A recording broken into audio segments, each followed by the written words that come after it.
Barrister گوہر کا عمران خان کا علاج شفا ہسپتال میں زیادتی معالجین سے کروانے کا مطالبہ۔ سماجی رابطے کی ویب سائٹ ایکس پر انہوں نے پیغام جاری کیا کہ آج صبح 2 بجے مجھے ایک میسج کے ذریعے اطلاع بتایا گیا کہ بانی پیمز ہسپتال انجیکشن لگانے کے لیے لائے تھے، تاہم مجھے پیش کی اطلاع نہیں تھی۔ چیئرمین نے کہا کہ ہمارا مطالبہ آج بھی وہی ہے کہ بانی کا شفا انٹرنیشنل ہسپتال سے اپنے ڈاکٹرز اور فیملی کی موجودگی میں مکمل چیک اپ اور علاج ہو۔ واضح رہے کہ عمران خان کو فالو اپ طبی معائنے کے لیے پاکستان انسٹی ٹیوٹ آف میڈیکل سائنسز منتقل کیا گیا، جہاں ان کی آنکھ کے علاج کا ایک اہم مرحلہ مکمل کر لیا گیا۔ پریس ریلیز کے مطابق اڈیالہ جیل میں قید عمران خان نیازی کو 24 فروری 2026 کو آنکھ کے علاج کے سلسلے میں anti-VEGF انٹراویٹرل انجیکشن کی دوسری خوراک لگانے کے لیے ہسپتال لایا گیا۔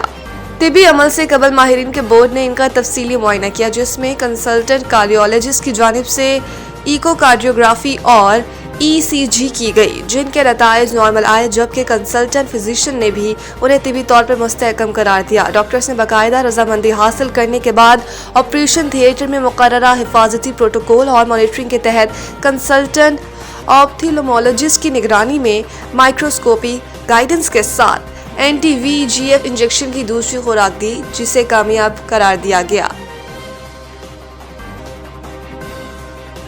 IMF سے ٹیکس ہدف میں 100 ارب تک کمی کی درخواست کرنے کا فیصلہ۔ ابتدائی تجاویز پر تیار کی گئی ہے کہ IMF سے 100 ارب روپے تک ٹیکس ہدف میں کمی کے لیے درخواست کی جائے گی، کم سے کم یہ 50 ارب روپے تک ہو سکتی ہے۔ FBR نے مذاکرات کے لیے تیاریاں تیز کر دی ہیں اور یہ تجاویز حکومتی سطح پر ٹاپ لیول پر بھی ڈسکس ہوئی ہیں۔ وزیراعظم شہباز شریف کی ہدایت کے مطابق FBR کی تیاریاں جاری ہیں۔ پریزنٹیشن فائنل ہونے کے مراحل میں ہے۔ حالیہ دنوں میں جب IMF سے اقتصادی جائزہ کے لیے تیاریوں پر وزیراعظم کو بریفنگ دی گئی تو وزیراعظم نے ہدایت کی کہ وہ رواں مالی سال 30 جون تک کوئی ٹیکس نہ لگایا جائے اور FBR نیا ٹیکس لگائے بغیر ٹیکس ہدف پورا کرے۔ منی بجٹ لائے بغیر ٹیکس آمدن کے ہدف کے قریب تر پہنچنے کے لیے تمام کوششیں بروئے کار لائی جائیں۔ FBR کو رواں مالی سال جولائی سے جنوری 392 ارب روپے ریونیو شارٹ فال کا سامنا ہے۔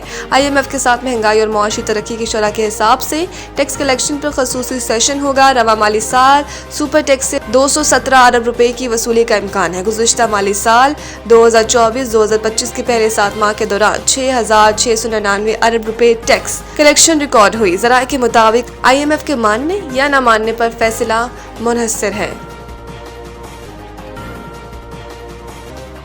PPK پولیس میں گھوسٹ ملازمین کا اسکینڈل، کسی کو سزا ملی نہ ریکوری ہوئی۔ اس اسکینڈل میں یہ بات سامنے آئی کہ پشاور میں جعلی تنخواہوں کی مد میں سرکاری خزانے سے کروڑوں روپے نکلوائے جاتے رہے، مگر اب تک نہ کوئی گرفتاری عمل میں آئی، نہ رقوم کی ریکوری ہوئی اور نہ ہی کسی کے خلاف باقاعدہ کارروائی کی گئی۔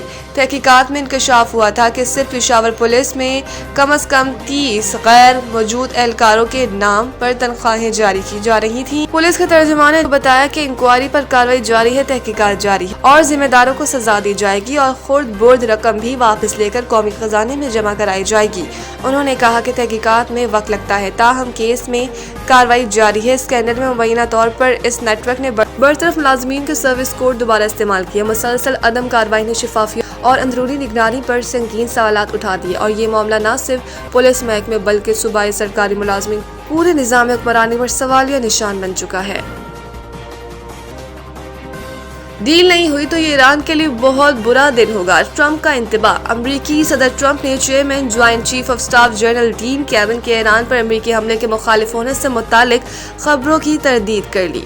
امریکی صدر نے کہا کہ جنرل ڈینیل کینس سے متعلق کئی خبریں گردش کر رہی ہیں کہ وہ ایران کے خلاف جنگ میں ہمارے ساتھ نہیں ہیں۔ ٹرمپ نے ان کی رپورٹس کو فیک نیوز قرار دیتے ہوئے کہا کہ ان خبروں میں کوئی سچائی نہیں اور یہ 100% غلط ہے۔ امریکی صدر نے کہا کہ اس حوالے سے وہ خود فیصلہ کریں گے۔ ٹرمپ نے کہا کہ وہ ایران کے ساتھ معاہدے کو ترجیح دیتے ہیں، لیکن اگر معاہدہ نہ ہوا تو ایران کے لیے بہت برا دن ہوگا۔ ایران کو سنگین نتائج کا سامنا کرنا پڑ سکتا ہے۔ یاد رہے کہ جوہری پروگرام کے حوالے سے امریکہ اور ایرانی وفود کے درمیان جمعرات کو اہم ملاقات ہوگی۔ جنیوا میں ہونے والی ملاقات میں امریکہ کی جانب سے اسٹیو وٹکوف اور جیریڈ کرشنر شریک ہوں گے۔ T20 ورلڈ کپ ICC نے سیمی فائنل کا شیڈول تبدیل کر دیا۔ پاکستان سیمی فائنل کے لیے کوالیفائی کرے گا یا نہیں،